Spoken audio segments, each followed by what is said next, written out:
ಅಲ್ಲ petrol rate ಜಾಸ್ತಿ ಆದ್ರೂ ಮಾಡಲೇಬೇಕಾಗತ್ತೆ, ಏನು ಮಾಡ್ಲಿಕ್ಕೆ ಆಗಲ್ಲ. ಅದು ನಾವೀಗ ದೇಶಕ್ಕೋಸ್ಕರ ಮಾಡ್ತಾ ಇರೋದು. ಈಗ ಮೋದಿ ಮಾಡಿದ್ರು ಅಂತ ಹೇಳ್ತಾ ಇರೋದಲ್ಲ, ಮೋದಿ ಮಾಡಿದ್ರು ಅಂತ ದೇಶಕ್ಕೋಸ್ಕರ ನಮಗೋಸ್ಕರ ಮಾಡ್ತಾ ಇರೋದು. ಅದರಲ್ಲಿ 2-3 ರೂಪಾಯಿ ನಮಗೇನು ಅನ್ಸಲ್ಲ ಅಷ್ಟೇ ಮಾಡ್ಬೇಕಾದ್ರೆ. ಈಗ ಮೋದಿ ಅವರು ಹೇಳಿದ್ದಾರೆ ಯಾರು ಸ್ವಂತ ವೆಹಿಕಲ್ ಓಡಿಸಬಾರ್ದು, ಎಲ್ಲ ಪಬ್ಲಿಕ್ ಟ್ರಾನ್ಸ್ಪೋರ್ಟ್ ಯೂಸ್ ಮಾಡಿ. ಅದು ಪಬ್ಲಿಕ್ ಟ್ರಾನ್ಸ್ಪೋರ್ಟ್ ಅಂತ ಕೆಲವು ನಮ್ಮ ಕಡೆಯಲ್ಲೆಲ್ಲ ಪಬ್ಲಿಕ್ ಟ್ರಾನ್ಸ್ಪೋರ್ಟ್ ಹೋಗ್ತಾ ಇಲ್ಲ. ಹೋದ ಕಡೆಯಲ್ಲಿ ಹೋಗ್ಬೋದು, ಬಟ್ ಎಲ್ಲ ಕಡೆಯಲ್ಲಿ ಹೋಗ್ಲಿಕ್ಕೆ ಆಗಲ್ಲ. ಆವಾಗ ನಾವು ಯೂಸ್ ಮಾಡಲೇಬೇಕಾಗುತ್ತೆ. ನಾವೀಗ ಲಾಂಗ್ ಎಲ್ಲ ನಾವು ಬನಶಂಕರಿ ಜಯನಗರ ಹೋಗೋದು ನಾವು ಮೆಟ್ರೋದಲ್ಲಿ ಹೋಗ್ತಾ ಇರ್ತೀವಿ. ನಾವೀಗ ಒಳಗೆ ಇದು ಮಲ್ಲೇಶ್ವರಂ ಒಳಗೆ ಅಲ್ಲೆಲ್ಲ ಹೋಗ್ಬೇಕಿದ್ರೆ ನಾವು ಏನು ಮಾಡಲಿಕ್ಕಲ್ಲ, ಸ್ವಂತ ವೆಹಿಕಲ್ ತಗೊಳ್ಳೇಬೇಕಾಗುತ್ತೆ.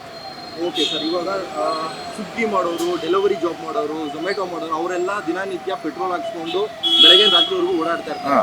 ಸೊ ಅವ್ರಿಗೆ ತುಂಬಾ ಕಷ್ಟ ಆಗುತ್ತೆ. EV ವೆಹಿಕಲ್ ಇದೆಯಲ್ಲ, ಇವಾಗ ಯೂಸ್ ಮಾಡಲಿ ಅವರು. ಈಗ ಅವರು ಅದರಲ್ಲಿ ಬರ್ತಾರಲ್ಲ, ಅವರಿಗೆ ಪ್ರಾಫಿಟ್ ಬಂದೇ ಯೂಸ್ ಮಾಡ್ತಾ ಇರೋದಲ್ಲ. EV ವೆಹಿಕಲ್ ಯೂಸ್ ಮಾಡಲಿ ಅಲ್ಲ, ಇಲ್ಲಾಂದ್ರೆ ಪೆಟ್ರೋಲ್ ಹಾಕೊಂಡು ಮಾಡಲೇಬೇಕಾಗತ್ತೆ. ಸರ್ ಆಮೇಲೆ ಇನ್ನೊಂದು, ಇವಾಗ ನಾಟ್ ಓನ್ಲಿ ಇವಾಗ ಪೆಟ್ರೋಲ್ ಇಂದ ಬೇರೆ ಬೇರೆ ಬೆಲೆ ಏರಿಕೆನೂ ಜಾಸ್ತಿ ಆಗ್ತಾ ಇದೆ. ಸೊ ರೇಷನ್ ಆಗಿರ್ಬೋದು, ಮತ್ತೆ ಬೇರೆ ಸಾಕಷ್ಟು ವಸ್ತುಗಳು ಇವೇನು ಪರ್ಚೇಸ್ ಮಾಡೋದು ಎಲ್ಲಾನು ರೇಟ್ ಜಾಸ್ತಿ ಆಗುತ್ತೆ. ಅದು ಯಾರಿಗೂ ಮಾಡ್ಲಿಕ್ಕೆ ಹೇಳಲಿಕ್ಕೆ ಆಗಲ್ಲ. ಇವ್ರಿಗೆ ಸೆಂಟ್ರಲ್ ಗೌರ್ಮೆಂಟ್ ಹೇಳಿದ್ರೆ ಸ್ಟೇಟ್ ಗೌರ್ಮೆಂಟ್ ಹೇಳ್ತಾರೆ, ಸ್ಟೇಟ್ ಗೌರ್ಮೆಂಟ್ ಹೇಳಿದ್ರೆ ಸೆಂಟ್ರಲ್ ಗೌರ್ಮೆಂಟ್ ಹೇಳ್ತಾರೆ. ಜಗದೀಶ್ ಅಂತ.